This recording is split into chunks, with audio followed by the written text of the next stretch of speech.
This is Audible. Calm, Cool, Collected: How to Demolish Stress, Master Anxiety, and Live Your Life. Written by David de los Morenas. Narrated by David de los Morenas. Disclaimer: all attempts have been made to verify the information in this book. However, neither the author nor the publisher assumes any responsibility for errors, omissions, or contrary interpretations of the content within. This book is for entertainment purposes only, and so the views of the author should not be taken as expert instruction or commands. The reader is responsible for his or her own actions. This book is not meant to be used, nor should it be used, to diagnose or treat any medical condition. For diagnosis or treatment of any medical condition, consult your physician. I recommend consulting a doctor to assess and/or identify any health-related issues prior to making any dramatic changes to your diet and/or your exercise regimen. Neither the author nor the publisher assumes any responsibility or liability on behalf of the purchaser or reader of this book. Buyer bonus. As a way of saying thank you for your purchase, I'm offering a free download that's exclusive to my book and blog readers. It's called 7 Quick Ways to Hack Your Confidence, and it details a set of powerful habits and techniques men can use to instantly boost their confidence and self-esteem.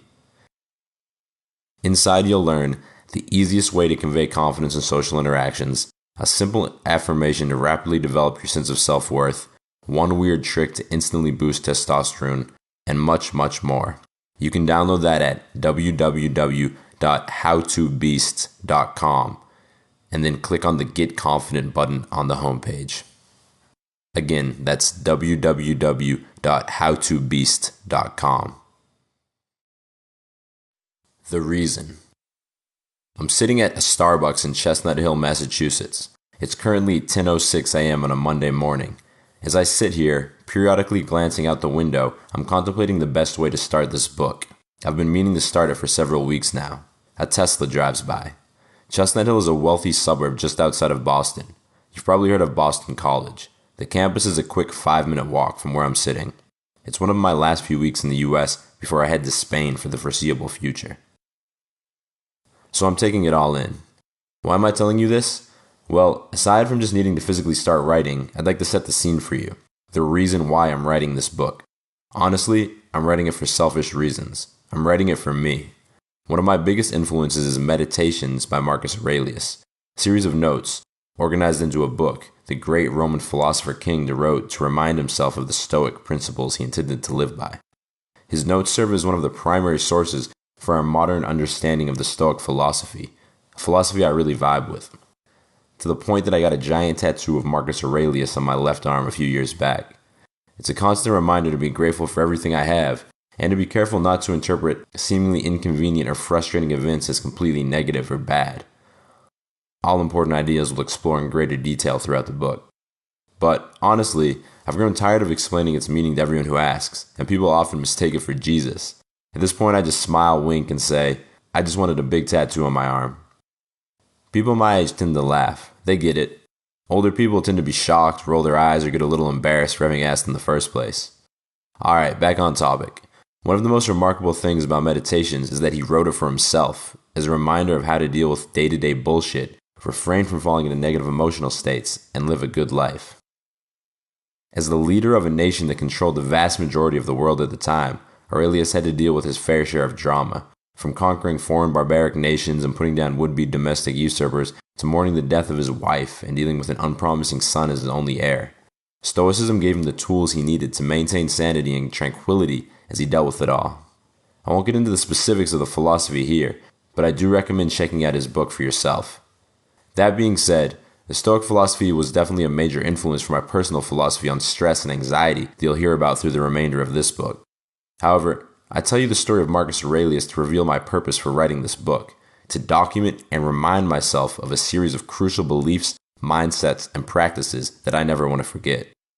These principles are so important to me because they serve to keep me optimistic, confident, sane, and, most importantly, happy, regardless of whatever bullshit I happen to be dealing with at the time. And this is invaluable.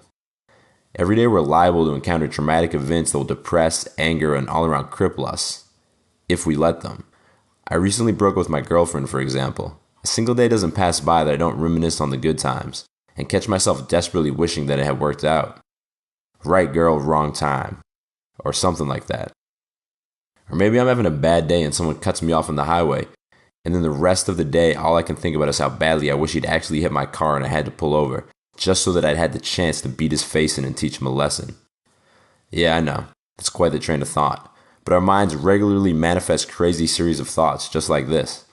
And when we indulge in them, they have the potential to drive us completely insane, even if just for a few minutes. But before you know it, it's too late. You took that rage home with you, started a fight with your roommate or girlfriend, and now your entire day is ruined. This book is about sharing my mindsets and methods for weathering the storm and maintaining a positive, focused mindset at all times. This book is about developing a beastly sense of mental toughness that transcends your actual circumstances, so you can be happy and feel good regardless of your current situation in life. Most of my past writing has been about dominating life and bending it to your will, achieving goals, building a muscular body, building a confident social presence, and taking action to make your dreams a reality. And I still believe all of this is important, but it's far too easy to get lost in it all. It's far too easy to get too attached to your goals and to attach your level of happiness and self-esteem to external conditions that you cannot fully control. And this is a huge risk. This book is about my realization that none of this is important, that nothing is important if you cannot be happy on your own, without needing anything or anyone else to help you feel good. If you need a specific promotion to feel good, if you need to have sex with a certain number of women to feel validated, or if you need to lose 20 pounds to give yourself permission to feel happy, or if you need to earn 6 figures a year to feel successful, then you're already screwed. Even if you do accomplish your goal, whatever it may be, there's always going to be something else you need to have, or at least you will think so. So sit back, grab a coffee, take a few deep breaths, and join me on this journey of accepting reality, being happy, and feeling good, regardless of all the drama in your life. Because if anything in life is certain, it's that all of the bullshit is here to stay. Accept reality. Similar to Meditations, this book is made up of a series of brief essays on key ideas that are loosely connected. While there is no single and concrete unifying theme, the closest thing to such a theme is the idea of accepting reality. You see, the source of almost all anger, depression, anxiety, sadness, or any other negative emotion we experience is a discrepancy between our preferences, our desires, and our reality. We want something to be one way, but then it turns out a different way. And then we get our panties in a bunch. We get frustrated, we get mad, we get upset, and we reject reality. Maybe you wanted a job, but they decide to go for a different candidate. Maybe you wanted to have sex with your girlfriend tonight, but she's not in the mood. Maybe you wanted to go kayaking, but it's raining outside. All of these things are common scenarios that cause us to lose our cool and get upset. And all of them are because reality is not matching up with what we wanted. Who are we to act so entitled? Who are we to demand that everything and everyone fall in line with our personal preferences? Who are we to control anything at all? It sounds so silly and juvenile when I put it like that, but isn't it true? There are very few causes of distress or anxiety aside from resisting reality when it doesn't end up like we wanted it to. So, at a very basic level, the secret to always being happy and feeling good is to simply accept reality, no matter how shitty or inconvenient it might seem at the time. By always surrendering to the moment and always accepting whatever life puts on your plate, you become fluid. You're able to handle any situation, circumstance, or outcome without losing your cool and getting upset. Is this easy to do? Hell no.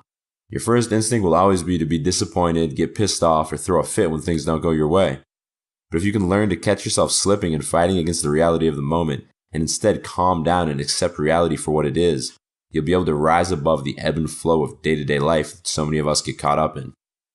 You'll be able to rise above allowing little things that you cannot control to ruin your mood, your emotions, and your day. Before we continue, let's get one thing straight.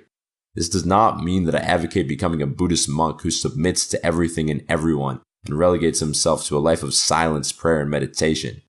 No, not even close.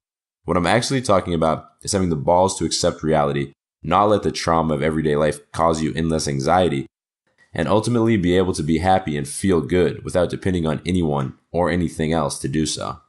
This book is about developing your spiritual strength and getting in tune with your raw inner energy. It's about accepting the reality that you're always more than enough on your own. It's about realizing that the world doesn't revolve around you, and that you don't even need it to. When you're able to face a difficult situation, catch yourself getting upset, and remind yourself to accept reality, when you're able to come to terms with this innate inner strength that you possess, the world becomes your playground, and you'll be able to enjoy every moment for the rest of your life. Because when you have this ability to accept whatever life throws at you, there is no one who can fuck up your day, and this is worth more than anything in the whole world. No, this is not to say that I've reached this point personally, not even close, but this is a habit that I'm working very hard to develop, and this is a habit that I believe every man needs to know about. Throughout the rest of the book, you'll find a variety of beliefs, mindsets, and exercises that have assisted me in internalizing this belief and living a life marked by happiness and openness to new experiences, rather than stress, anxiety, and neurotic thinking. Open versus closed. Our emotions and feelings are clearly very complicated and complex things. They're dictated by a variety of hormones and neurotransmitters and influenced by all sorts of other factors, both internal and external. But at a fundamental level, they're actually quite simple. At any given moment, we are either open or closed. All of our emotional states and mindsets can be encapsulated in these two very basic and distinct conditions. When you're open, you feel good. If someone interrupts you, you engage them and playfully joke with them. If someone invites you to a party or event, it sounds fun and you probably accept. Maybe you fire off a couple funny text messages to your friends or girlfriend while you're at it. Then you diligently get back to work and you're productive. Life is good and you're happy to be alive.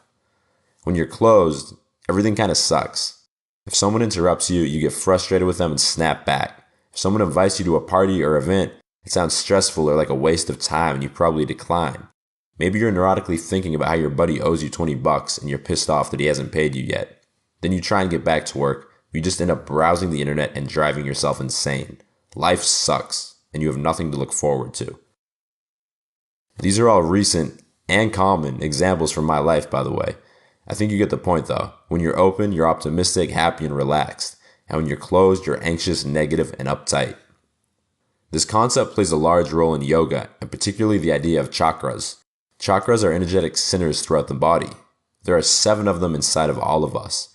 They're either open and allowing energy to freely flow, or they're blocked and prevent energy from flowing through them. The main chakra is the heart chakra, located in the center of our chest. This chakra is primarily responsible for our moods and energy flow. When it's blocked or closed, we experience all of the negative symptoms of being closed that I covered above. And when it's open, we feel good and experience positive feelings and optimistic thoughts. Wait, but isn't all of this some spiritual hocus pocus bullshit? Maybe, but personally I don't think so. And regardless of whether or not it is, there's definitely at least some truth to be found here. When we're emotionally closed, we tend to feel physically closed too. We cross our arms, lean forward, put our hands on our head, or curl up in a ball. All of these postures are closed. They cause us to shrink, take up less space, breathe shallow, anxious breaths, and tense our muscles, particularly in our neck, shoulders, and chests. All of these physical changes are essentially indulging our negative mental states and leading us to close even further. And if you pay attention when you're in such a state, your heart chakra feels closed. Your chest gets so tight that you can actually feel it blocking your energy and keeping you closed. When you're emotionally open, everything is different. You tend to physically feel open and relaxed. You tend to take expansive postures like laying on your back with your hands behind your head, or just standing tall with your arms out to your sides. And you tend to breathe deep, full breaths. Your chest is open, expanded, and exposed to the world around you, and you can feel it. Your heart chakra straight up feels open. If you pay attention, you can physically feel the energy radiating out from within you. And if you still aren't convinced, a recent study out of Columbia University found evidence that further supports this concept of being open versus being closed. While investigating differences in body language, they discovered that holding open, expansive postures actually alters the levels of various hormones inside of our bodies when compared to cowering, closed postures. Chief among their findings was that testosterone levels are measurably higher in individuals who are holding expansive postures, and that their cortisol levels are measurably lower. Testosterone is a hormone responsible for things like sexual function, building muscle, and a sense of well-being. Cortisol, on the other hand, is a hormone that's released in response to stress. In other words, Holding your body in open postures actually relieves stress and boosts testosterone on a molecular level inside your body. And so we can conclusively say that being open is quite possibly the most important thing we can strive for, at least if being happy and feeling good is important to us. So what can we do to make sure that we always stay open? Well, accepting reality is a good start. When you avoid resisting your current circumstances and instead surrender to reality, you're far more likely to stay open. But in the next chapter, I'll cover an even more direct method for doing this. Don't close, ever. Clearly, staying open is preferable to closing. With the exception of a very small population of extreme aesthetics who choose to physically torture themselves, most of us like feeling happy, relaxed, warm feelings. Because nothing else matters when you feel good. It doesn't matter if you just got fired if you feel good. It doesn't matter if a family member died if you feel good. It doesn't matter if your girlfriend broke up with you if you feel good. Okay, maybe saying that these things don't matter is a little much. These things do matter. But once they've happened, again, you have to accept reality no matter how bleak it may be. You have nothing to gain by feeling down and depressed. Yes, feeling down for some time, having a period of mourning is inevitable when something traumatic or tragic happens. But the best possible scenario in life is usually feeling good. There's little to nothing that a sane human being values more over a life of happiness and good feelings. And, as we've covered in the last chapter, feeling good can be boiled down to staying open and keeping your heart chakra open. So how do you stay open? Is there a technique you can use to avoid closing off? The answer is yes, there is such a technique. The way you stay open is very simple. You don't close. Ever. Now, if you're thinking, screw you, David, tell me something I don't already know. Hold on, let me explain. As we explored in the previous chapter, closing is characterized by emotional, mental, and physical symptoms. But the amazing thing that the study we talked about proves is that you can short-circuit the entire process by resisting only the physical symptoms. When you catch yourself in the process of closing, you can say fuck that and stay open. All you have to do is assume the physical posture associated with being open. Breathe deeply, open up your chest cavity, and relax your shoulders. It's really that simple. By refusing to close, you essentially set yourself up for a life free from depressive, neurotic, and anxious emotional states. And this is amazing. Here's an example to illustrate the process of refusing to close. Close your eyes and imagine you're driving to work. You're running late. Your boss has already scolded you for being late recently. So, to start things off, you're already in an anxiety-prone state of mind. So you're driving as fast as possible, running yellow lights, switching lanes, anything to save a moment or two. Now, imagine that you're switching from the left lane to the right lane to pass the car in front of you that's been driving excruciatingly slowly and holding you up. As you move past him, he quickly accelerates and makes the same move, cutting you off. Almost like he's just trying to make you late. Not only that, but now being extremely irritated, you decide to speed up and ride his tail. Just to let him know that you're upset with his driving. But then he brakes, and you hit his car. Now, to explain the concept of refusing to close, let's explore two possible scenarios, two different ways you could choose to react to these circumstances. Scenario 1. You lose it.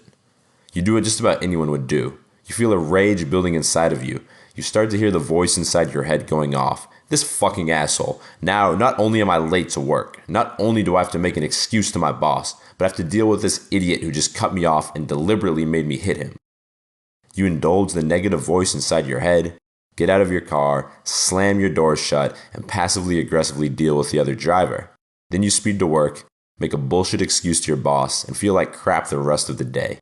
Your heart beats uncontrollably, you think neurotic, negative thoughts, you keep wishing that you could have beat that lousy driver's ass. You get the idea. A somewhat reasonable reaction given the extreme circumstances.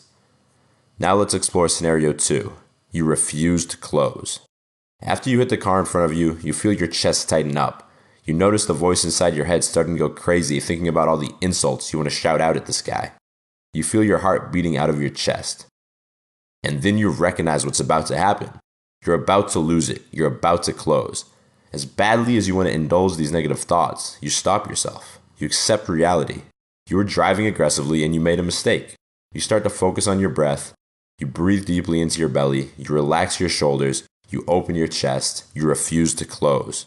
You deal with the situation and exchange contact information with the other driver, as bad as everything might seem, and then you go about the rest of your day, without being a negative, neurotic mess. You do what so few people are able to do. You accept reality, weather the storm, and stay open.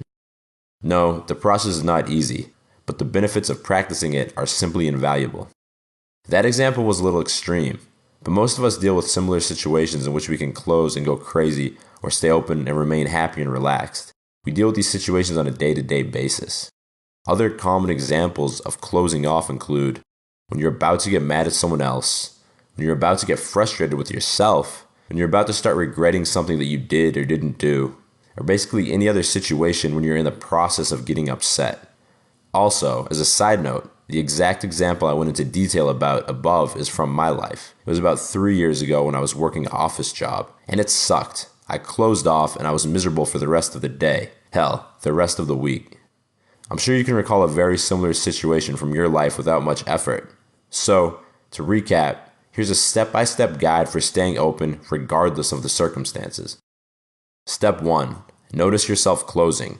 Common symptoms include a tightening of the chest, shoulders, and neck, and your mind going into overdrive about what you need to do or should have done. Step 2. Accept reality. Accept that whatever happened is already done. There's no benefit from fighting it. Step 3. Breathe deeply. Focus on breathing deeply into your belly. Feel your belly rise as you inhale, and then feel your face, particularly your eyebrows and your jaw muscles, relax as you exhale. Step 4. Open up your chest and relax your shoulders. Feel the energy in your heart chakra emanating from within you. Avoid shrugging your shoulders up. Let them sink down and away from your neck. This is the key to always being happy and feeling good. It will be hard to catch yourself at first, but the more you do it, the easier it gets. Each time you refuse to close, it's like you level up and become better and better at staying open. Start to focus on practicing this simple technique every day. I promise, it will change you. Since I've started doing this, I've already become a far happier person. Situations that used to trigger me to retreat into the depths of my mind are now like little challenges that I look forward to. I'm always excited to face difficult situations, stay open, and just keep on living my life. While accepting reality is the main idea I want you to take from this book, this concept of not closing is the main actual practice that I recommend you incorporate into your daily life to assist you in accepting reality. And then you die. Life's a bitch, and then you die. That's a lyric from an old rap song by Nas. And sure, we could sit around here all day and debate whether or not life's a bitch, but we cannot debate the second part. We all die. Death is inevitable. This harsh reality always reminds me of an old Arabian fable. It goes something like this. There was a street merchant in Baghdad who sent one of his servants to buy some supplies from the market. When he returned, he was trembling. "Master," he said, "just now, when I was at the market, I was bumped by an old woman. When I turned, I saw that it was Death herself that had bumped me. She looked at me and made a threatening gesture. 'Please, master, lend me your horse now so I can ride to Samara where Death will not find me.' So the merchant lent his servant a horse, and then the servant quickly mounted, dug his spurs into its flanks, and galloped away as fast as he could. Later that day, the merchant went down to the market himself. He was shocked to find Death still standing there in the crowd. So he approached her and he said, 'Why did you make a threatening gesture to my servant this morning when you saw him?'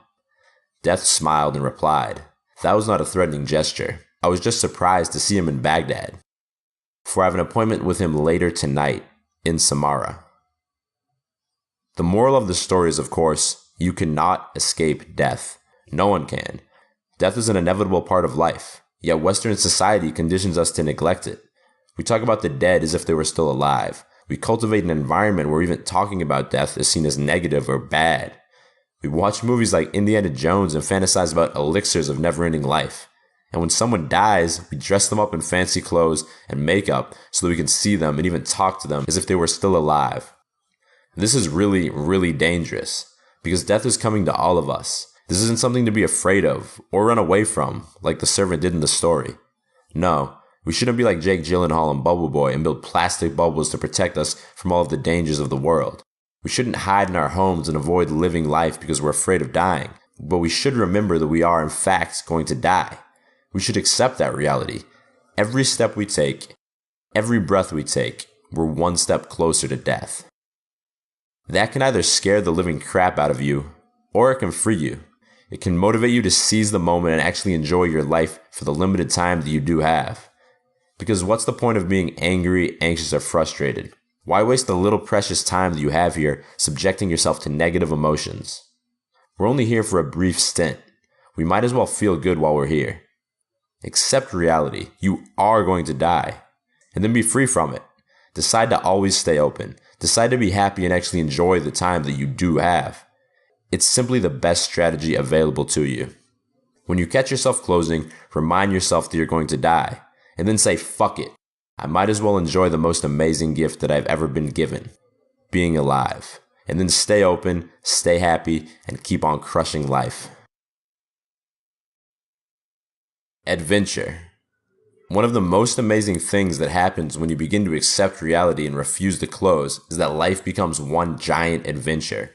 Opportunities that used to close you off become chances to embrace the chaotic nature of life and enjoy the moment. I can be a rigid person. Don't get me wrong, I love to experiment with new hobbies and habits, travel to new countries, and meet new people. But there's a large part of me that always clings to the comfortable. And this part of me often ruins my ability to experience new things. Last summer, for example, I was visiting my family in southern Spain for a month. I also flew down to Marrakech, Morocco for a week and finally visited Africa, something I'd been looking forward to doing for a long time. But, of course, the entire time I was there, I fell into the familiar mindset of just looking forward to flying back home to Boston. I'd recently started dating an awesome girl before I left, and all I could think about was spending time with her. I was obsessed. We'd really hit it off, started to hang out nearly every day, and went on some awesome adventures right before I departed, so I was really craving her company. As I ate amazing tapas like patatas bravas and jamón ibérico in Sevilla, and went on thrilling ATV rides and peaceful camelback excursions through the Sahara Desert in Africa, I could barely escape a barrage of negative thoughts in my head. Seriously, I repeatedly found myself lying on my back, on the floor, and feeling intense sorrow and depression. I was largely closed off. And I wasn't accepting my current reality. I was going to be abroad for another few weeks, regardless of how badly I was ready to be back home. I failed to consciously accept reality and avoid closing off. And I didn't allow myself to enjoy one of the most amazing adventures that life had brought my way. So, what should I have done? Well, obviously it's easier said than done, but I should have consciously reminded myself that I was going to be there for a little while longer and that I might as well enjoy it.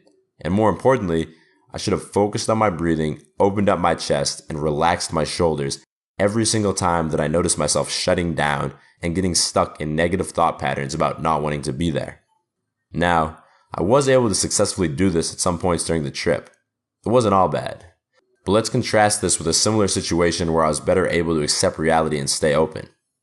Over the past year or two, I've had a hard time hitting up the bars and nightclubs. It just doesn't do it for me anymore. I sincerely prefer to get a full night's sleep, feel good the next day, and get in a solid, high-intensity workout. But, being a 26-year-old bachelor in a large city, the nightlife is an unavoidable part of my life.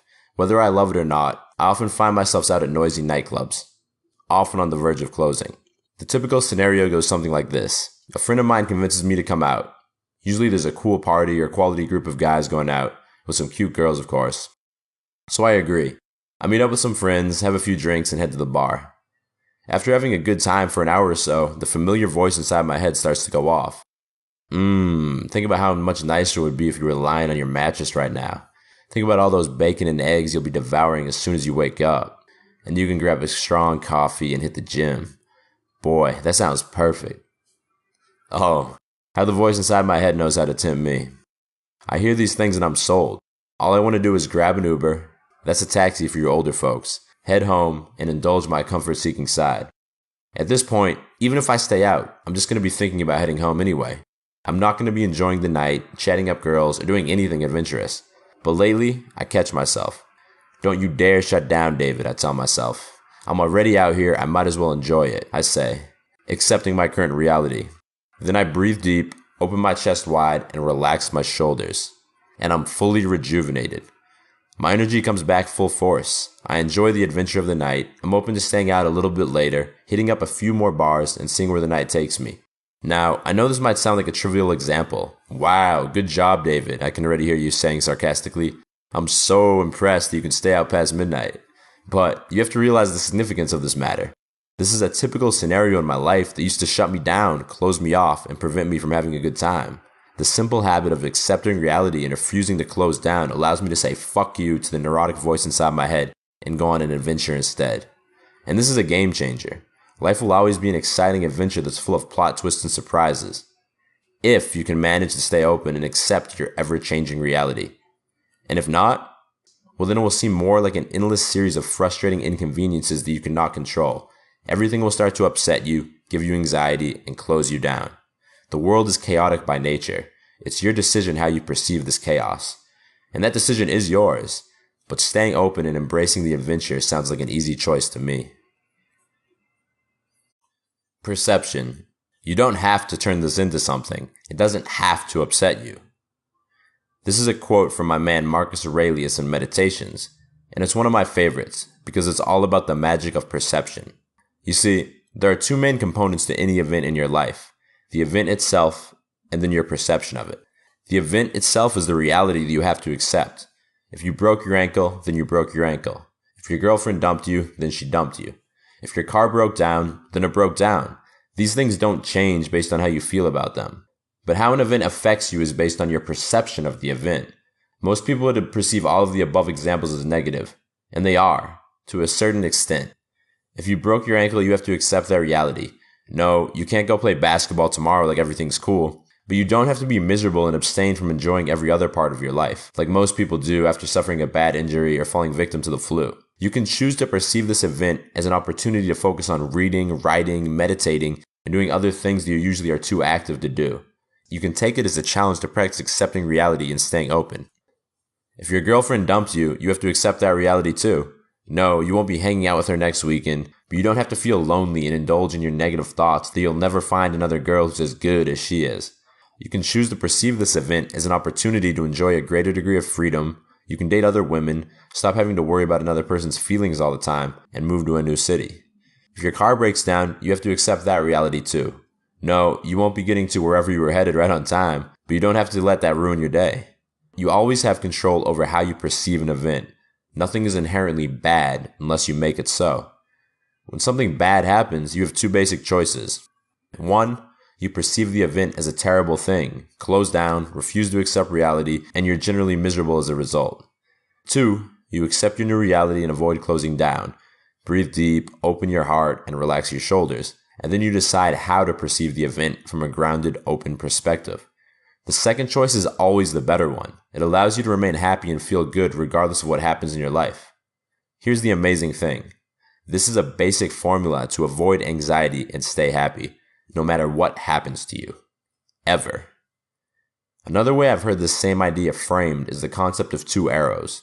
When James Altucher, a successful entrepreneur and best-selling author of Choose Yourself, was on my podcast, he introduced me to this idea.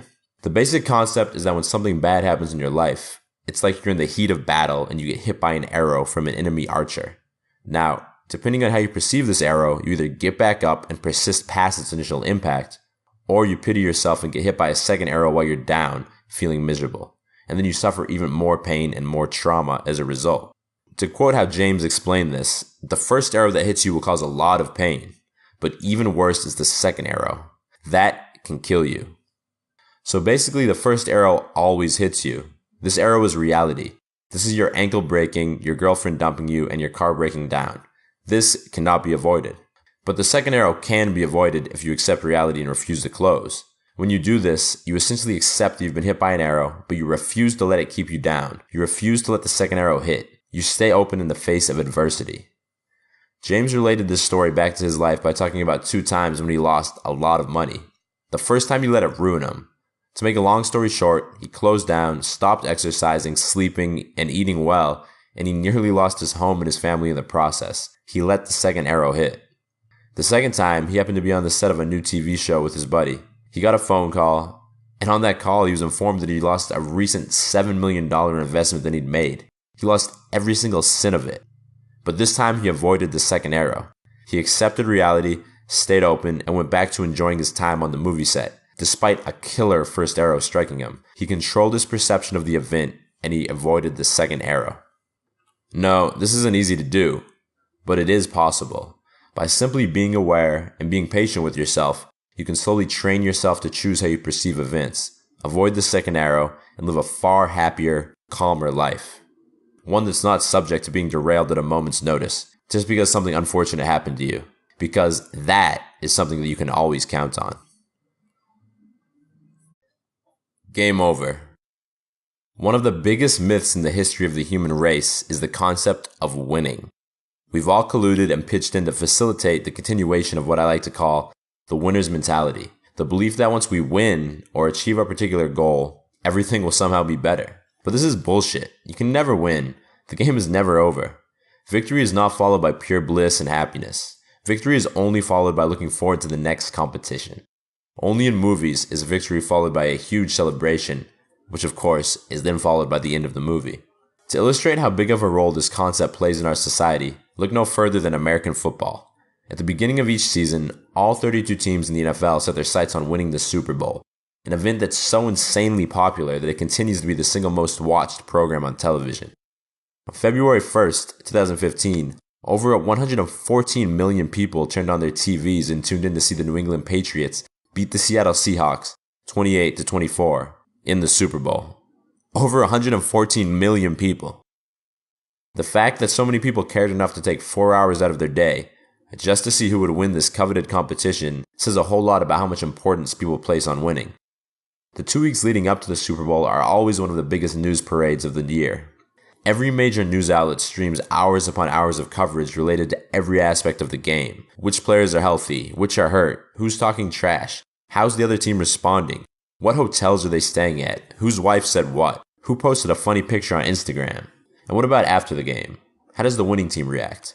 Do they have a giant celebration and just live happily ever after? Well, sure. During the post-game interviews, there's a distinct difference in the tone of voice and the emotional composure between the winners and the losers. Tom Brady, for example, the quarterback of the winning team and the MVP of the game, sat alongside 4 or 5 newscasters and former players, who each congratulated him and asked him questions about the game. When asked about what it felt like to win his 4th Super Bowl, Brady replied, with a huge smile on his face, "I'm a lucky guy. To experience this once is incredible. I can't even imagine experiencing it 4 times." This is in stark contrast to Marshawn Lynch, arguably the best player on the losing team. Throughout his post-game press conference, he constantly fidgets around, seems noticeably down and depressed, and offers almost comically short answers to the newscasters. So sure, winning is definitely preferable to losing. It feels better. But the high after winning the Super Bowl, or accomplishing any goal for that matter, is a fleeting high. It simply doesn't last. Just a few weeks after the game, the players on both teams are back on their training regimens and are already preparing for the next season. And then they go back to their team's preseason training camps. And then they play the preseason games. And then the next season starts. Even the winners spend 99% of their time training, working, and looking forward to the next Super Bowl. The last season's winners are quickly forgotten. There's no such thing as permanent success. The game is never over. So why am I including this chapter? Am I just some miserable loser who wants to spread my depressive thoughts? Am I just trying to hold you back? No, actually quite the opposite. I'm including this chapter because we put ourselves in a position of weakness when we fall under the spell of the winner's mindset. We make ourselves believe that all we need to do is get that next promotion, attract that hot girlfriend, start that business, move out of the country, or achieve whatever it is our next goal might be in order to feel happy and finally relax. But all we're doing is deluding ourselves.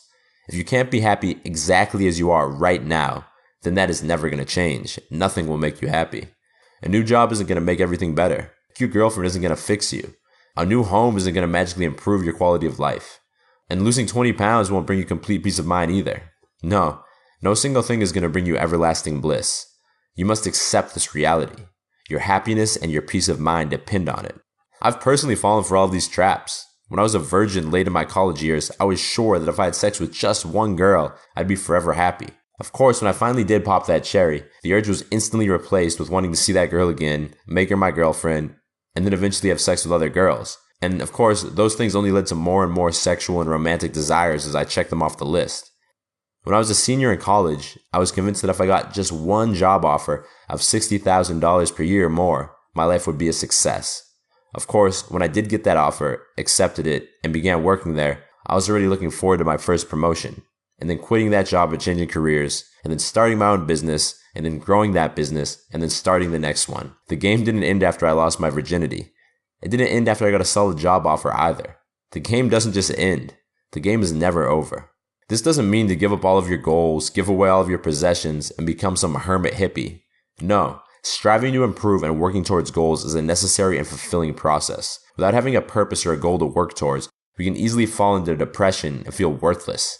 We need something to direct our energy and our time towards. The journey is more important than the destination, as they say. But it's important to accept reality and remind yourself that you will never win. Otherwise, you're just setting yourself up for continual disappointment. And worse, you're preventing yourself from being able to fully enjoy your current life, exactly as it is right at this moment. Insignificant. Earth is just over 4.5 billion years old. The Milky Way galaxy, the system of our stars and planetary bodies that contain our solar system, is about 13.2 billion years old. Our entire universe, approximately 13.8 billion years old. And the average human lifespan, 67.2 years. The mere blink of an eye in the grand scheme of things. We are insignificant. The population of Earth is roughly 7 billion human beings. Most of us rarely travel outside of a few 100-mile radius of where we're born. The size of our universe is estimated to be 91 billion light years, an unfathomable distance. We are insignificant. Our Earth is a negligible part of existence, and we only get to experience it for a negligible time. So why do we put so much pressure on ourselves? We're nothing. We're nobody. Yet we walk around carrying the weight of the world on our shoulders, approximately 5.9 times 10 to the 24th kilograms, in case you were wondering. We take ourselves way too fucking seriously. We waste our time worrying about what other people think about us, driving ourselves crazily over meaningless decisions like what we're gonna wear, and then all around torturing ourselves. And it's all pointless. We're only here for a brief time. A very brief time. It doesn't make sense to do anything besides enjoy it. Imagine looking down at thousands of ants crawling out of a little anthole. To us, ants seem insignificant. I used to close off little antholes when I was a kid. I guess it made me feel powerful or something. But imagine now that all of these ants have feelings, anxieties, and emotions. Each little ant is worried about how he or she is looking today. They're worried that the other ants don't like them. They're worried that they aren't going to be able to get back in time to get their favorite spot in the anthole. No, ants don't have feelings or complex thoughts like we do. But imagine for a second that they did. How silly does it seem that they're wasting their short 2 to 3 month lifespan worrying about pointless shit? You're just an ant, you're thinking. Just enjoy your 90 days on this planet. Go explore, be free, and infiltrate as many houses as you can while you're here. Alright, maybe this analogy is a little bit strange, but I hope you get the point. We are no more significant than ants in the grand scheme of things. There's no reason we should waste our short 70 years on this planet worrying, being self-conscious, and hating ourselves. It just doesn't make sense. Accept reality. You are only a mere particle of sand relative to the entire universe. You're here just for a quick second. You are not the center of the universe. And the universe doesn't give a shit about you. It doesn't revolve around you. It doesn't owe you anything. And let this knowledge free you. Because it doesn't need to. Whenever you're in a bad mood, close your eyes and picture yourself from outer space. Just a tiny speck on Earth. Another tiny speck that's flying around in space. Realize that you are insignificant. Let this image take every last bit of pressure off of your shoulders. Let it take the weight of the world off of your shoulders. Stop taking yourself so damn seriously. Existence is going to continue, with or without us. We might as well enjoy the ride while we're here. Love yourself.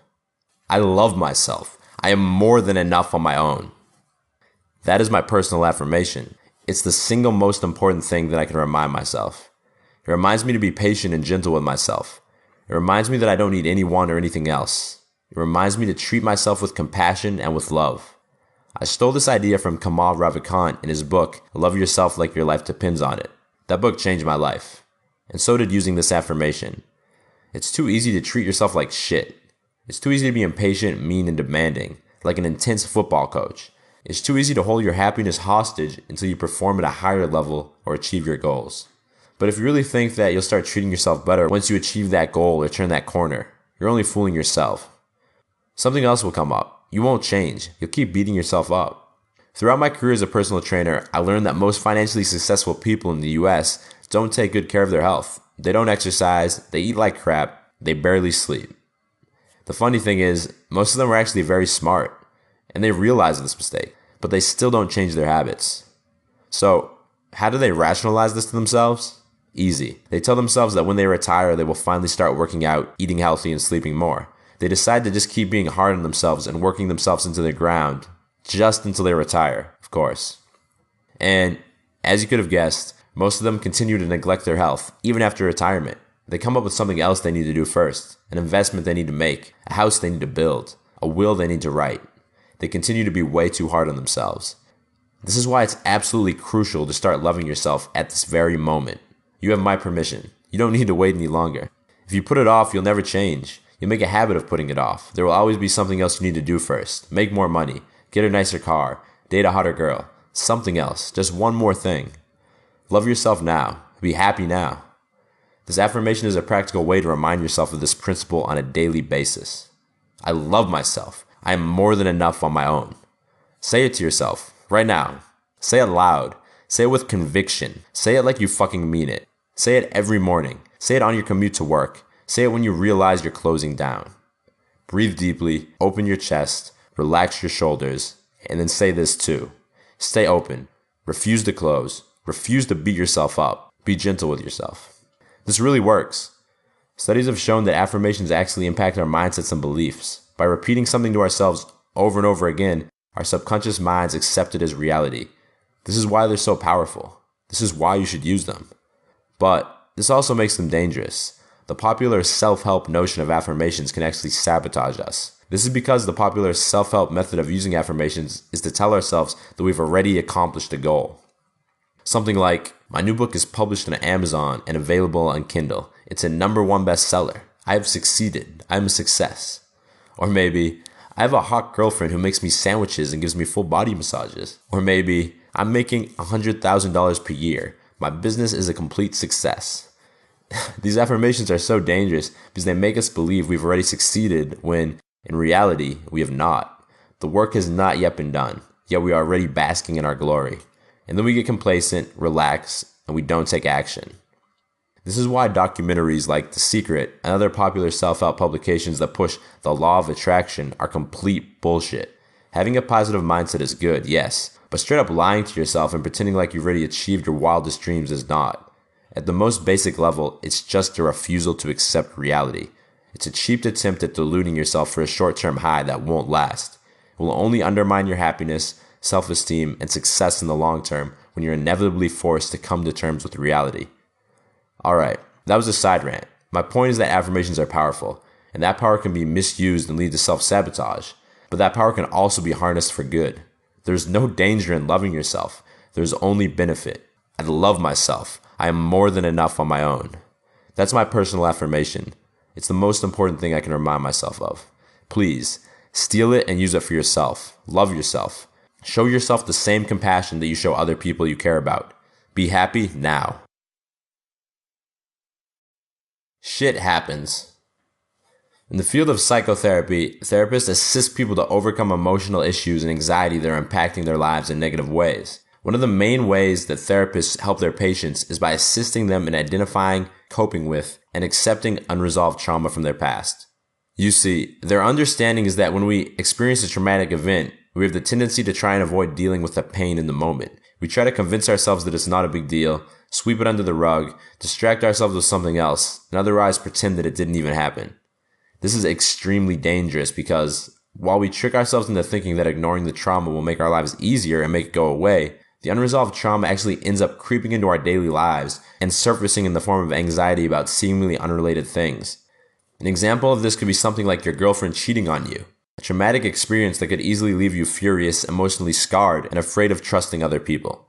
However, rather than confronting these scary feelings head on and allowing yourself to fully experience them, you may cover them up.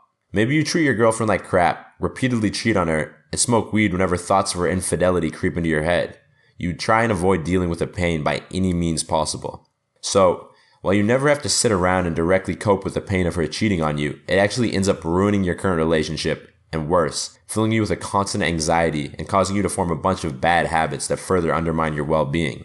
Shit happens in life, and it's better to deal with the pain right now than let it eat away at you for the rest of your life. Therapists actually trace a large percentage of emotional issues people face later in life back to failing to have their needs met when they were infants. You see, when we're infants, we're completely helpless. We rely on our parents and caretakers for everything.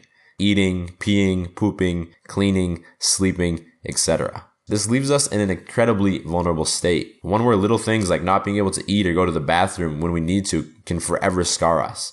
This is a scary thought, of course, because obviously there's nothing you can do about these things at this point in your life. Anyway, I'm going off on a tangent now. The point is that trauma that you avoid experiencing will remain unresolved until you man up and deal with it, and it will probably eat away your self-esteem and happiness until then. This is why it's so important to deal with shit right when it happens. If you allow yourself to fully experience all of the anxiety, hate, anger, embarrassment, or whatever other negative emotions arise as the result of a traumatic event, right now, you can avoid allowing it to cripple you in the future for years to come. Negative emotions aren't bad. In fact, they're an inevitable part of life. Think about it this way. There would be no happiness without sadness. There would be no love without complete apathy. There would be no bliss and tranquility without stress. At the very least, none of these good emotions would feel good if we didn't have bad emotions to compare them to. So there's no point in trying to avoid the bad emotions. For one, it doesn't even work, as psychotherapy has shown us. And two, they're an inevitable part of life. They allow us to better enjoy the good times. So the question begs to be asked, how do we allow ourselves to fully experience the trauma when it happens? How do we avoid allowing it to go unresolved and fucking with us for years to come? The answer is actually very simple. Just stay open. Refuse to close. When you catch yourself closing after a traumatic event, whether it's your girlfriend cheating on you, getting fired, losing a close friend, getting in a fight with someone, or anything else, catch yourself and stay open. When you close off, tense up, and allow your mind to race, this is when you resort to using other means to cover up the pain. This is when you decide to down a bottle of whiskey, start a fight with someone you love, masturbate to pornography, or do something else to avoid feeling the pain of the bad event. Don't let this happen. Instead, catch yourself tensing up. Catch your mind starting to race. Catch yourself closing, and then stay open. Accept the reality of the situation. Whatever happened, it already happened. There's no changing it. Focus on breathing deep breaths. Open up your heart to the world. Relax your shoulders. Allow yourself to fully feel every last bit of energy that's passing through you, no matter how uncomfortable it might seem. Force yourself to avoid closing off and dealing with the pain in unproductive ways. Allow it to pass through you. It will pass. And you won't have to keep compensating for it and dealing with it going forward. Now you're starting to see some of the real magic of accepting reality and staying open. Not only does it allow you to stay positive and stay happy, it actually can save you from self-destruction. Some people fail to catch themselves in the moment, and then one bad thing ruins their day, and they still avoid dealing with it. And then it ruins their week, their month, their year. Before they know it, something that they could have just dealt with in the moment has completely ruined their entire life and their ability to feel happiness. This is extremely sad, but it's also true. It happened to me. It crippled me for years. It's happened to people I know and I love. Don't let it happen to you. The cleanse. What about old trauma? How do I cleanse myself of that? Am I screwed already? The next logical question after accepting the fact that you must face new traumatic events in your life head on is, of course, what about the old trauma that I avoided dealing with in the moment? Good question. Now, I'm no psychotherapist, but I believe that old trauma should be dealt with in the exact same manner that you deal with new trauma. It's really not that hard to catch old trauma when it arises. It's not always obvious exactly what the old trauma is, but it's usually pretty obvious that it's messing with you and closing you down. Here's a recent example from my life. I broke up with my girlfriend of 1 year a few months back, and as happens with breakups, I often catch myself thinking about her and longing for her love. Now, there are two main ways I can respond to this. One, I react and I close down. I open up Tinder, a dating app, on my iPhone and start searching for new girls to hook up with. I think about watching porn. I try to cover up the pain and loneliness that I'm feeling. Two, I stay open. I realize that I'm dealing with unresolved trauma from the relationship and the breakup, and I make a point to let myself feel the longing, the sadness, and the loneliness. I breathe deeply, open up my chest, and relax my shoulders. I accept the reality. The relationship is over. It was a fun ride, but now it's on to the next chapter in my life. Hooking up with another girl right now isn't going to be the answer to all of my life's woes. In that example, it's actually pretty obvious what the unresolved trauma is from, but it's not always so clear. However, the prescription for dealing with unresolved trauma is the same anyway. You stay open. Whenever you catch yourself closing, even if there doesn't seem to be any clear reason why, you refuse to close. By giving yourself permission to feel these negative emotions when they do arise, you commit to cleansing yourself of past trauma. You begin to free yourself from its chains. The funny thing is, by staying open to these bad feelings, you actually feel way better than if you had closed off and avoided dealing with them. Because when you close off, you let your mind go crazy. You let it indulge in never-ending negative loops that don't solve anything. Whereas, when you stay open, sure, you still experience some bad feelings, but they pass and you feel absolutely amazing afterwards. And you have peace of mind too. You beat the trauma and you know it. Not to mention, as you catch yourself closing, time and time again, you actually get better and better at catching yourself. You get better and better at accepting reality and staying open. You get better and better at letting go of unresolved pain and anxiety. You cleanse yourself of past trauma, little by little. One word of caution. This is easier said than done. Not the staying open part, but actually catching yourself closing. We're so used to allowing ourselves to close down, tense up, and engage in endless negative chatter, and it's not so easy to change this habit. At first, you probably won't be able to catch yourself until you're already knee-deep in a bad mood. And this is still okay. The important thing is to catch yourself eventually, and to open back up when you do. Like any skill, this will get easier and easier the more you do it. And so, I'll end this chapter the same way as so many others. When you catch yourself closing, stop. Accept your current reality. Breathe deeply. Open your heart to the world. Relax your shoulders. Love yourself. Desire. Nothing has the potential to mess with your happiness and your sense of well-being more than your longings and desires. They have the ability to trick you into thinking that you need something else in order to be happy. A new car, more sex, a higher salary, more muscle, less fat, etc. But these are all things that you want to have, not things that you need. This is a very important reality that you need to consciously recognize and accept. No single thing can fix you or bring you happiness. Luckily, there's a very straight way to internalize this belief and accept this reality. It's called gratitude.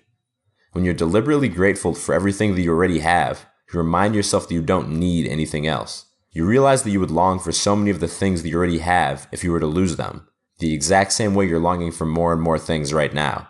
You realize that you are already lucky and privileged to have so many of your current possessions. This isn't to say that being motivated to accomplish new feats and acquire new possessions is bad. Only that it's bad when your motivation is based in the false belief that accomplishing or acquiring something new is necessary to feel better about yourself.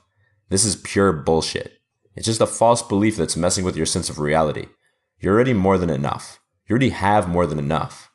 You'll work to get more and more, yes, but you don't need it. You don't need anything. Back to gratitude. The most effective method I've ever used to practice gratitude is called negative visualization. Negative visualization means closing your eyes and picturing your life without something that you already have, without your car, without your job, without your best friend, without your sense of humor, without your health, without your eyes even. For example, I can close my eyes right now and imagine what life would be like without my eyes. If a tragic accident caused me to go blind, I wouldn't be able to write this book. Not easily, at least. I wouldn't be able to get up and go to the bathroom in the middle of the night. Not without extreme caution. I wouldn't be able to date a lot of girls because they would unfortunately view me as some sort of cripple. I wouldn't be able to play basketball. I love basketball, man. Damn. Life would be hard. Now, upon opening my eyes and seeing all of the awesome colors and shades of light in my office, I feel pretty amazing. I can see, and it's fucking awesome. Now, worrying about whether that girl who gave me your number earlier today is going to respond to my text and go on a date with me seems trivial. I can see. Sure, I'd like to grab drinks with her, but I don't need to. I'm plenty happy all on my own. Every day, as part of my morning ritual, I perform this exercise right after I wake up, and it fills me with a deep sense of happiness as I start my day. I recommend you do the same. Think of possessions, relationships, or character traits that you have, and then picture your life without them. Really feel what it would be like, and what you'd be missing out on. Don't take anything for granted. Anything could be taken from you at any time, without a moment's notice. And that's actually a second benefit of this exercise. By visualizing yourself without some of your most prized possessions, you prepare yourself to lose them. Sure, it will still suck if you go blind or lose all your investments in a terrible stock market crash, but on some level, you will have prepared for it. You will have valued your vision or your investments more highly than you would have otherwise had you not done this exercise. So again, don't just accept your reality. Be thankful for it. Love it. Own it. It's yours and yours alone. Do this consistently and you will master your longings and your desires. Imperfection. Things are never going to be perfect. so just enjoy the moment. The above quote is something I often remind myself of. It's an important reality. We always have the option to stress out about something. For example, right now I could stress out about a whole host of things. I need to renew my license before I move to Spain. I want to hang out with my ex before I head out. But that's a sticky situation. There are 2 other girls I need to text today to confirm dates with. I don't have breakfast groceries for this morning. I still haven't decided on a title for this book. I need to sell all of my furniture before moving. The list goes on and on. For any of these little things, I could easily fall into a negative mental loop of it and blow it out of proportion to the point where I get tons of anxiety, tense up, and close down. That's why I need to constantly remind myself. Things are never going to be perfect, so just enjoy the moment. There's always going to be something else on your mind. Things are never going to be perfect. And honestly, if everything were perfect, then your life would be pretty damn boring and you would have nothing to do. So stop worrying about everything and just enjoy the moment. How do you enjoy the moment? Easy. You stay open and you fully immerse yourself in your current reality. You absorb energy from everything that's happening in front of you and around you. You breathe deeply, open your heart, and embrace life. Every single moment you're alive is a gift. And every single moment you're alive, you face a crucial question. Will you accept that gift, embrace the moment, and live it fully? Or you neglect it, close down, and indulge in the never-ending problems in your head? No one is able to stay open and enjoy life 100% of the time. But the more you're able to avoid closing and enjoy the gift of the moment, the happier and more productive you will be. Things are never going to be perfect, so just enjoy the moment. There will never be an end to your problems and commitments. Accept this reality. You simply cannot afford to allow these things rule your life and close you down. When you start getting caught in a negative mental loop, remind yourself of this reality and stay open. You already know how it's done. By doing this, you'll immerse yourself in the beauty of your current circumstances. You'll fully live your current reality, and you'll avoid living life behind the haze of your negative thoughts and emotions. Perfection. This chapter goes directly against the grain of the previous chapter. Life is perfect. Seriously, everything about life is perfect. It's a miracle that we're alive. It's a miracle that a planet like Earth was ever created. A planet with the perfect set of conditions for the human race to evolve to what we are today. From microscopic single-celled organisms. It's a miracle that those single-celled organisms even came to be. Hell, it's a miracle that this entire universe ever existed. It's a miracle that existence itself ever came to be in the first place. How the hell did that happen? The world, the solar system, and the universe we're living in are all perfect by nature. Think about it. We digest complex foods, grow from little babies, synthesize new muscle tissue, repair broken bones, heal from sicknesses and diseases, and do a whole bunch of other amazing things without even thinking about it. Hell, women even create new human lives inside of themselves without even thinking about it. Life is literally born out of perfection. The fact that we exist is a miracle in itself. And that's why we have to place 100% trust in whatever life brings our way. The same way it's a miracle that everything exists and has evolved perfectly to what it is, so are the daily events and happenings in our lives miracles. We have to trust completely that everything happens to us happens for a reason. We have to surrender to the ebb and flow of daily life. We have to treat everything as a gift that was given to us. Sure, some bad things happen to us. We get sick, family members die, girlfriends dump us, etc. And these things suck. They don't seem fair. We have to realize that powers outside of our control have built this perfect world and allowed us the opportunity to be involved in this miracle we get to experience and live every single day. We have to trust that everything happens for a reason. We have to trust that by surrendering to the natural forces of life, everything is going to be okay. We have to accept reality at every turn. Only by accepting reality and doing it again and again can we guarantee that we will always be happy and move forward, regardless of what happens to us today, tomorrow, next week, or next year. And it's no easy task. Accepting reality is hard. It goes against the grain of what most people do. But then again, most people are stressed out, neurotic, and unhealthy. By considering the pure perfection of our very existence, we make this task a whole lot easier. By contemplating how amazing and how perfect everything is, from existence itself to all the things our bodies do for us without even thinking, we make it far easier to accept reality. We make it a whole lot easier to submit to our current circumstances, no matter how hard or stressful they might seem. No matter how frustrating, enraging, or saddening the setback or inconvenience you find yourself dealing with is, remember that you get to choose how you perceive everything.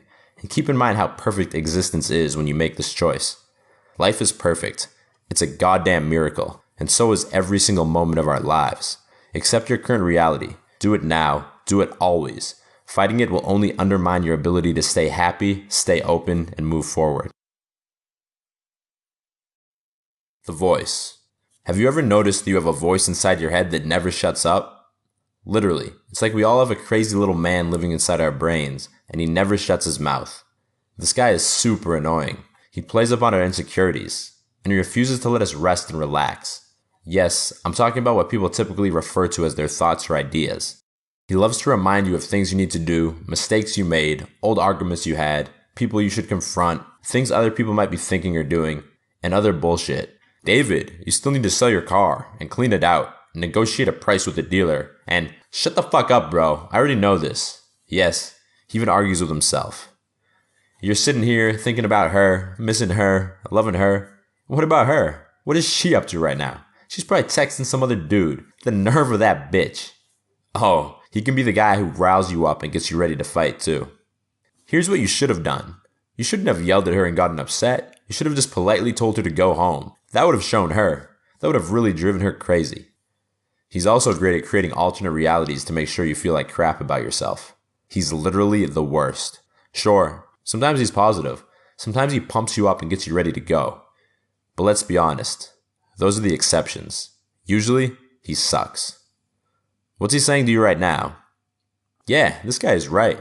I kind of do have a little man living inside of my head. And then, eventually, he will bring up the following question. Oh wait, isn't that little man inside my head actually me? Am I the voice?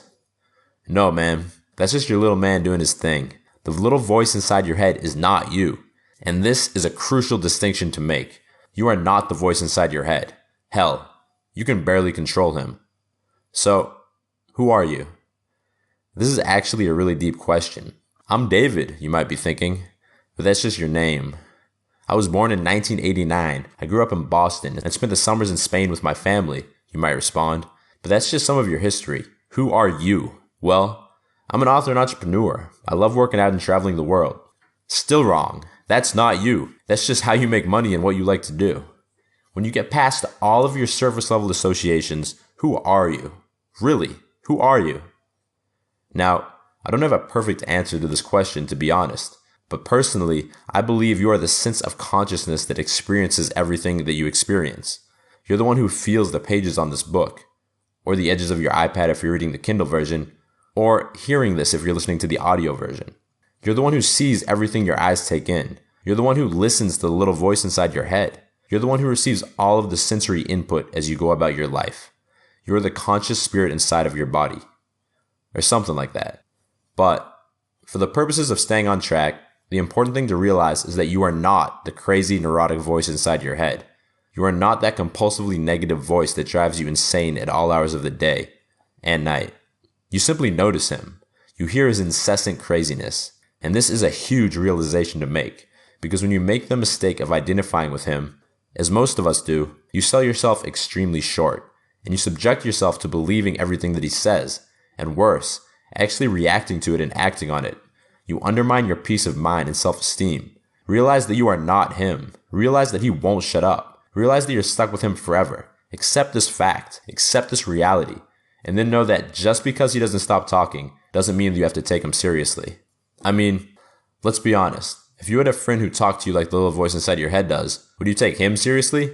If you had a buddy who literally never shut up and who was almost always insulting you, challenging you, and questioning your decisions, like the voice inside your head does, how long would you put up with that? Not very long, I'm sure. And you don't have to put up with the voice inside your head either. You can't kick him out, unfortunately, but you can refuse to indulge him and his never-ending bullshit. Let it go. So, now that we've accepted the dark reality of the voice inside your head, how do you manage him? How do you refuse to let him ruin your life? I don't think that my answer will surprise you. When you notice him getting going down a negative spiral of thinking, simply refuse to let him close you. Because if you do continue to indulge whatever crap he's spewing, then he will shut you down and close you off. Before you know it, you'll be lying on your bed, staring at the ceiling and thinking depressive thought after depressive thought. You'll have allowed the little man inside your head to have his way, hijack your conscience, and ruin your day. That's what he does. But instead, if you notice him getting going, if you notice him beginning to follow a negative train of thought, you can catch yourself listening to him and you can disengage. Whatever bullshit he's spewing, you can choose to let it go. Maybe he's starting to talk about why your last relationship didn't work out. Maybe he's starting to talk about how you should have beaten the crap out of your boss. Maybe he's starting to talk about how you slipped up on a bad habit, like messing up your diet or jerking off to porn. Maybe he's starting to talk about how your current job is a dead end that's going to ruin your life. It doesn't matter exactly what he's talking about. Anything that's clearly causing you to get worked up, stress out, or feel bad about yourself is fair game here. Any negative train of thought that has the potential to close you off should be treated the same. You overcome his negative influence by catching him going down one of these paths, accepting the reality that he's just the voice inside your head doing his thing, and then you refuse to close down. You breathe deeply, open up your chest, relax your shoulders. You just let it go. There's no such thing as winning or beating him. If you try to outthink him, he will always win. Trying to outthink him is simply indulging him and playing his game. It will only lead you further and further down the rabbit hole. It will only lead to darker and darker thoughts. As soon as you catch him, you have to let it go. I cannot stress this enough. You cannot think your way out of a bad mood. Yet we all still try to do it. But think about it. I guarantee you cannot recall a single time that continuing to think about something that was bothering you solved the problem. It's only when you're able to let it go and get on with your life, or get distracted by something else, that these compulsive bad thoughts stop torturing you. And this is not easy. In fact, it's really fucking hard. You will often fail to catch yourself at first, and only notice that you've indulged in loads of negative mental chatter after it's already too late. But then again, it's never too late. Whenever you catch yourself, that's exactly when you need to focus on your breathing and open back up. This is the only way to train yourself to let it go and overcome the voice inside your head. Slowly, one step at a time. Here's a recent example from my life to illustrate how this might look. Yesterday, my roommate moved out of my apartment. It's a big one-bedroom apartment that I was initially living in alone. Then he moved back to the States and was looking for a place to stay. I'd recently broken up with my girlfriend, so I invited him to move in. We essentially converted the apartment into 2 separate studio apartments. We each had our own room, and then we shared a bathroom and a kitchen. Now I'm back to having the whole apartment to myself for the last month of the lease.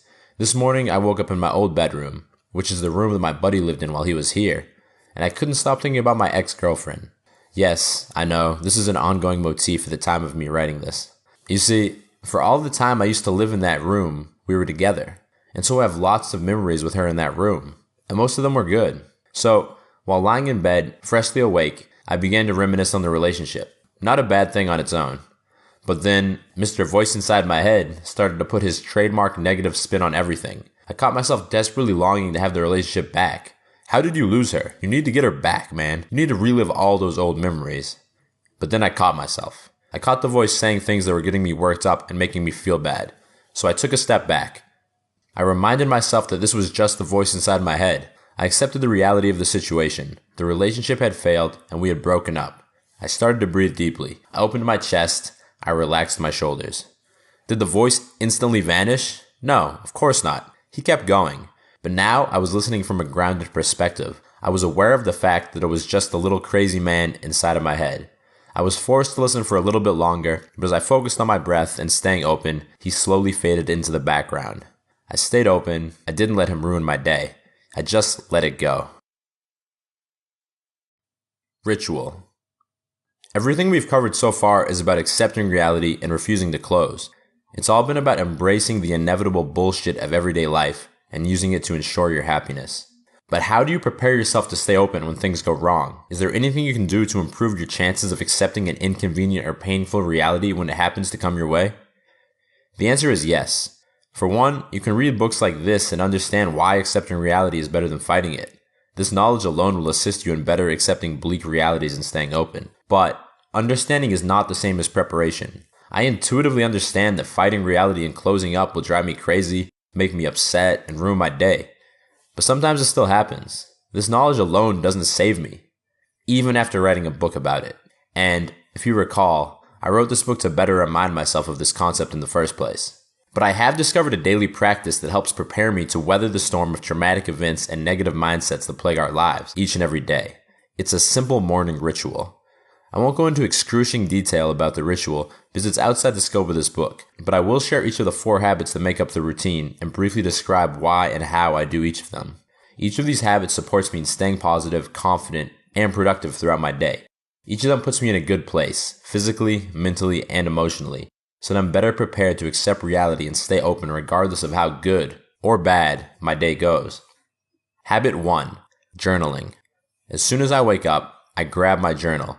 I use an iPhone app called Grid Diary, and I answer 2 key questions.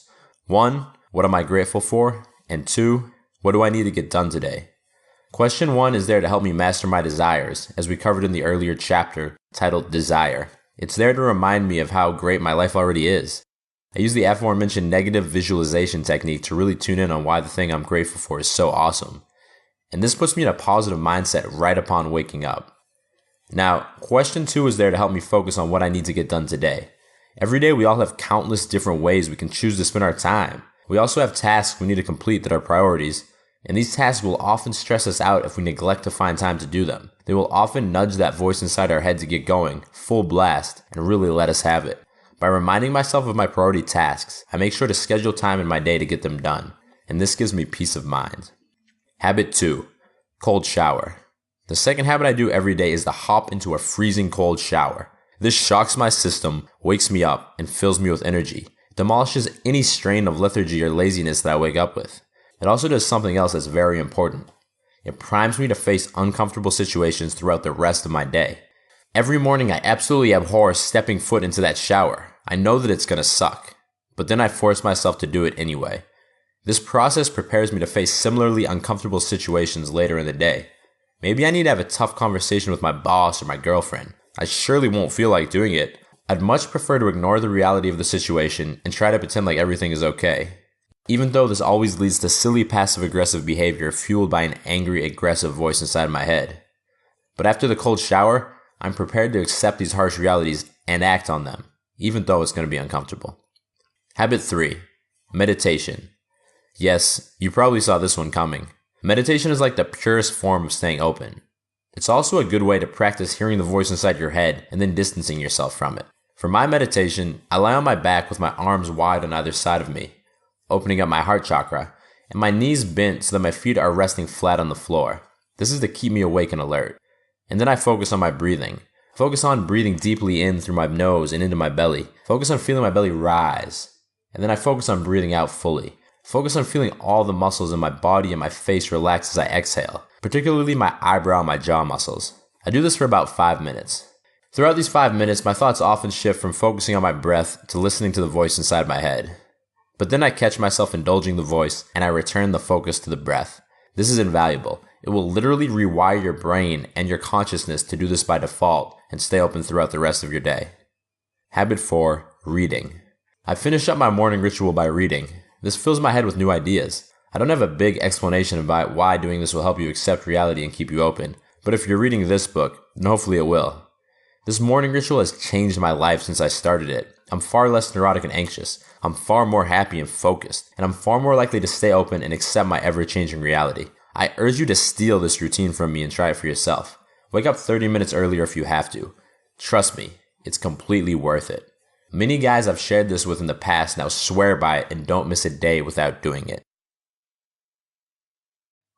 A life of surrender. At the end of the day, if you can manage to accept reality over and over again and stay open in the face of adversity, you will live a far happier life, full of adventures and new experiences. By constantly surrendering to the changes and events in your life, you will live an extremely fulfilling life. You will live a life of surrender. You will refuse to let small things ruin your day, and you will refuse to let bigger things ruin your life. No longer will your happiness and sense of well-being be contingent upon needing love and attention from another person. No longer will it be contingent upon avoiding mistakes and accidents. No longer will it be contingent upon receiving a raise or promotion from someone else. No longer will it be contingent upon achieving any one goal.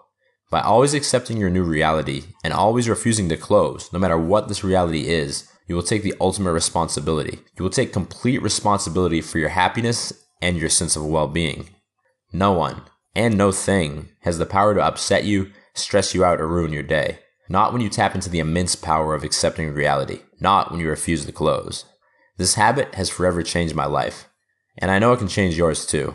That's why I had to write a book on it. I don't want to ever forget this. I truly believe it's more important than literally anything else I've ever come across. If you internalize these beliefs and integrate this habit into your life, every day will be a pleasant adventure. You will no longer fear the unknown. You will no longer be nervous or anxious about anything. You'll be able to embrace the inevitable bullshit of everyday life. You'll be able to proceed from a place of authenticity. you will finally be able to fearlessly live your life. Because when you know that you can accept any new reality that comes your way, and stay open for it, the world is no longer a scary place. It's now just an awe-inspiring place, full of new people to meet, new places to explore, and new experiences to be had. So, my friend, now it's time for me to bid you farewell. I'm completely ecstatic that you took the time to read my book. I'm grateful to you for that. And more importantly, I'm hopeful that you were able to draw some inspiration from the words within. I'm hopeful that you'll be able to choose to actually adopt this practice into your own life. If you do, it will change you. Go, live your life, always accept reality, and never, ever close. The biggest risk. The biggest risk is not taking action. The mindsets, habits, and exercises in this book are only effective if you actually do them. That's why I created 28 Days to Alpha. It's a proven step-by-step guide to build alpha male confidence in 28 days or less. It forces you to take action and incorporate these things into your life. For more information and to enroll now, go to www.28daystoalpha.com. Again, that's www.28daystoalpha.com. Can you do me a favor? Thank you for buying and listening to my book. I'm confident that you're well on your way to building an unbreakable sense of happiness if you follow what's written inside. But before you go, I have a small favor to ask. Would you take 60 seconds and write a quick blurb about this book on Audible? Reviews are the best way for independent authors like me to get noticed, sell more books, and continue to spread my message. I also read every single review and use the feedback to write future revisions and future books even. Thank you. I really appreciate it. Recommended reads. Below is a list of the main 4 books that inspired me to write this one. They've all changed how I think. I highly recommend all of them. My main inspiration for writing this book was Meditations by Marcus Aurelius. I recommend the Modern Library translation. It's the best one I've read by far. Number 2 is on staying open and listening to the voice inside your head. And this is The Untethered Soul by Michael A. Singer. Number 3 is on loving yourself. It's called Love Yourself Like Your Life Depends on It by Kamal Ravikant. And number 4 is on unresolved trauma from your past and Buddhism.